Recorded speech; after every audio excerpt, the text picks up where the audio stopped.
Next प्रत्यय है कत्वतु प्रत्यय। अब कहोगे जी कत्वतु प्रत्यय में तो का छोड़ दीजिए और तवतु बचना चाहिए, नहीं तवत बचता है। वो कैसे बचता है वो मैं भी आपको बताऊंगा। पहले आप ये लिख ली बस इतना कि कत्वतु प्रत्यय में ल श क से क्या हट गया, क हट गया और उसमें क्या बच गया, तवत शेष रह जाता है। अब बताऊंगा कि ऊ की मात्रा कैसे हुई। अब देखिए कत प्रत्यय में भी ता बचता था ना, तो जब क्या बचे लास्ट में ता आपका यहाँ भी आ रहा है और कत में भी ता आपका यहाँ ही रहा था, तो जब लास्ट में ता बचता है तो हमेशा भूतकालीन प्रत्यय होता है। ठीक है, कर्मवाच्य और भाववाच्य वाक्यों में प्रयोग होता है और इससे बनने वाले सब तीनों लिंगों में होते हैं। तो ये वाली इम्पोर्टेंट है कि कत्वतु प्रत्यय में तवत शेष रहता है और ता है तो यानी कि भूतकालीन प्रत्यय होगा, और कर्मवाच्य और भाववाच्य वाक्य में प्रयोग होता है और तीनों लिंगों में ये होते हैं। ठीक है, अब देखिए जरा ये कत्वतु से तवत कैसे बना। देखिए जरा मैंने लिखा अधक तवत, इसे मैं ऐसे लिख सकता हूँ अधक त व त प्लस उ लिख सकता हूँ। ठीक है, ये उ की मात्रा है ना, तो मैं क्या लिखा क त व त, इसमें लगाया और मैंने प्लस आ जोड़ दिया। सेम बात है भाई, आधे में जड़ेगा तभी तो पूरा होगा। और ओ लास्ट का से क्या चलेगा, ये चला गया, और लास्ट से क्या चलेगा, ये चलेगा। ये इम्पोर्टेंट नहीं है कि ये क्यों गया है कैसे गया है, वो इम्पोर्टेंट नहीं है, बस आपको मैं इसलिए बता रहा हूँ कभी आप सोचने लगो कि ये कैसे गया है। तो क्या दिखाई दे रहा है आपका, त्वत दिखाई दे रहा है ना, त तो हलंत वाला बचता है, इसीलिए ए और ऊ चला गया। ठीक है, अब देखिए जरा भूतकालीन प्रत्यय है कर्मवाच्य भाववाच्य में तीनों लिंगों में। अब जरा मोस्ट इम्पोर्टेंट बात है, यही समझ लीजिए, आगे के समझने की जरूरत नहीं है। अब कहोगे जी तवत बच रहा है, देखिए नपुंसक लिंग में बचता है। मोस्ट इम्पोर्टेंट बात है आपकी, जो त्वत बचता है वो नपुंसक लिंग में बचता है। और ऐसा नहीं होगा इसमें कि तवत बच गया और तवता आ गया, नहीं, आगा डंडा नहीं लेगा, नहीं, यही एक ऐसा प्रत्यय है जिसमें थोड़ा अलग होता है, यानी कि वान और वती चलते हैं इसमें। तो देखिए जो आपका त्वत बचता है, जो आपका त्वत बचता है कत्वतु में, वो नपुंसक लिंग वाले शब्दों में बचता है, लगेगा मतलब। और अगर पुल्लिंग बनाना है तो वान लगाना पड़ेगा और स्त्रीलिंग बनाना है तो वती लगाना पड़ेगा। जैसे सूरज भान है ना, ऐसे अगर मैं स्त्री की बात करूं तो देखिए वती लगा होता है बहुत सी स्त्रियों के नाम में, जैसे कि आपका दरेशवती हो गया है ना, जैसे सूरज भान हो गया, वान वान यानी कि अमान लगा हुआ है ना, अभिवान, इस तरीके से। तो वान जो शब्द होगा वो पुरुष के लिए होगा और वती होगा स्त्री के लिए, लेकिन जो तवत बचेगा वो हमेशा नपुंसक लिंग में बचेगा कत्वतु में, ये आपको ध्यान रखना है और कुछ नहीं है। अगर आप एक समझ गए, देखिए क्र है क्रतवत, तो इसका क्रतवत हो जाएगा, क्या हो जाएगा, कृतवत हो जाएगा। नपुंसक लिंग शब्द पुल्लिंग बनाना है तो वान लगा दीजिए, कृतवान हो जाएगा। स्त्रीलिंग बनाना तो कृतवती बन जाएगा। ऐसे ही आपके देखिए जरा गम है गत्वत हो जाएगा, गत्वान हो जाएगा, गत्वती हो जाएगा, श्रुतवत हो जाएगा, श्रुतवान श्रुतवती। तो इसमें वान लगा है वती लगा, वान आपको पता होना चाहिए कि पुल्लिंग में लगता है, और एक यही आप देखो वो आपको वान या वती वाला शब्द देगा। अगर आपसे अच्छे से वो जानना चाहता है कि आपने प्रत्यय पढ़े हैं तो वो आपको वान या वती वाला शब्द देगा। तो ध्यान रखना कि वान पुल्लिंग के लिए आता है और वती इसके लिए आता है। अब देखिए आप पहचान कैसे करेंगे, तो मैं आपको यही बता रहा हूँ।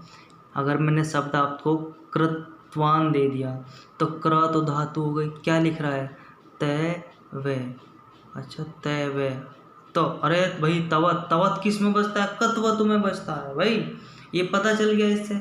अगर मान ले कृतवती देता है तो क्र आपको पता चल गया धातु है।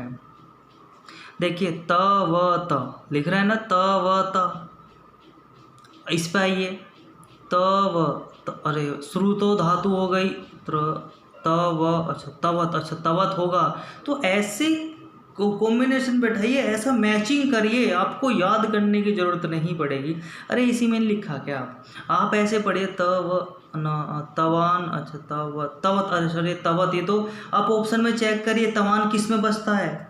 ऐसा कोई होगा ही नहीं जिसमें तवान बसता है, कोई नहीं है। ये थोड़ा सा फिरा हुआ क्वेश्चन है, तो इसीलिए तवत आपको मिलेगा ऑटोमेटिकली।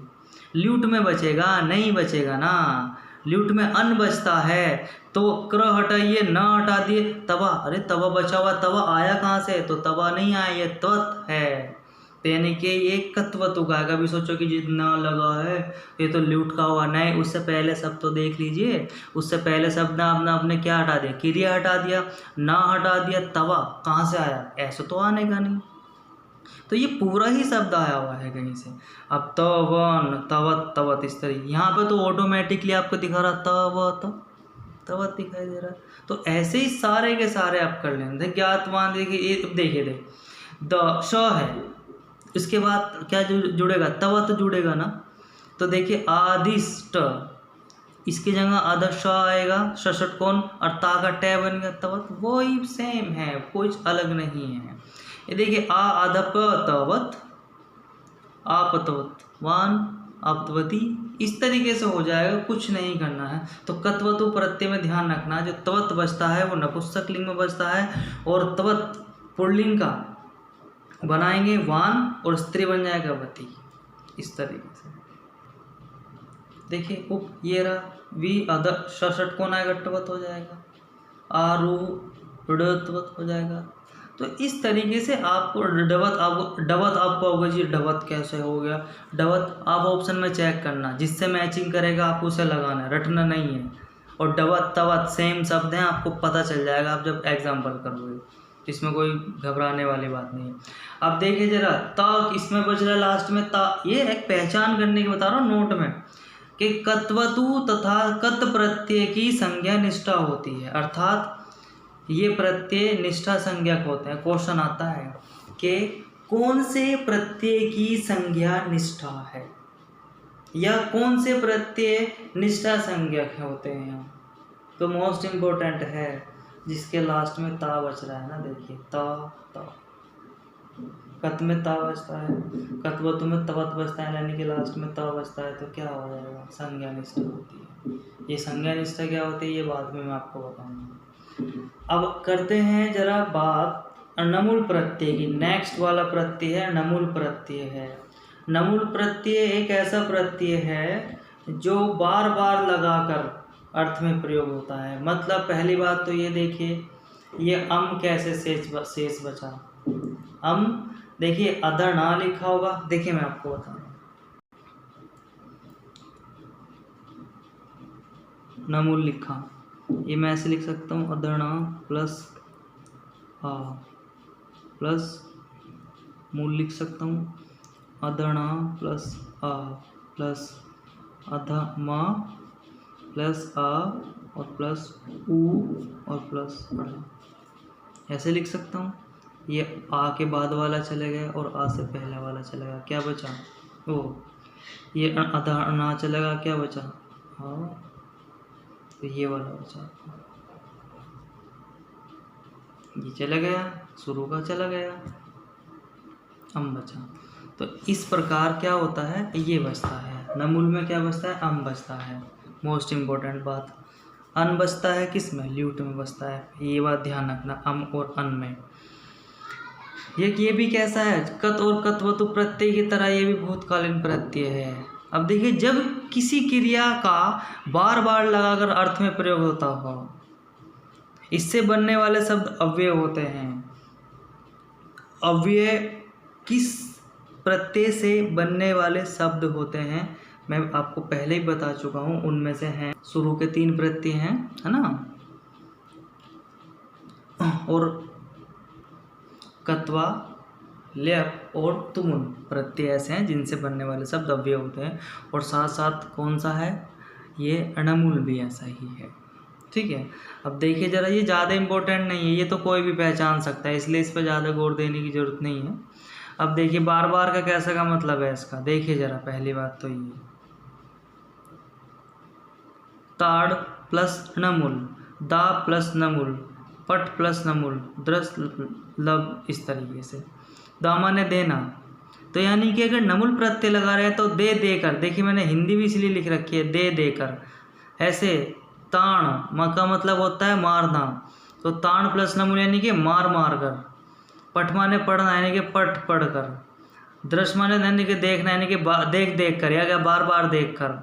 लब यानी कि बार बार प्राप्त कर कर, या प्राप्त कर कर कर, इस तरीके से। तो यानी कि जब कर कर शब्द आ जाए साथ में, यानी कि दो बार बार शब्द के साथ में शब्द यूज हो जाए, तो देखिए कैसा है, ताण प्लस ताणम, तो सेम शब्द लिखा है, उसके बाद ताण फिर लिखा है और अम लिख दिया, क्योंकि इसे हम क्या कर देंगे, पूरा कर देंगे। ऐसे कि दा है, ये लगा दे, दा है दायम, पठ है पाठ पाठम, दर्श दर्श दर्शम, लब लब। यानी कि जब दो शब्द सेम सेम आपको दिखा जाए तो पता ध्यान रखना कि नमूल प्रत्यय होता है। तो ये एक ऐसा ही एक अकेला प्रत्यय है जो आप कोई भी पहचान सकता है कि ये नमूल ही होगा। दो शब्द सेम सेम आते हैं, ये रे देखिए, ये रे शुरू के सब सेम सेम आते हैं इसमें, इसीलिए बार बार लगाकर अर्थ में प्रयोग किया जाता है। तो क्वेश्चन आता है कि किस में, यानी कि बार बार लगता है, तो नमूल प्रत्यय कैसा होता है जो इस अर्थ में प्रयुक्त होता है बार बार के में। ठीक है।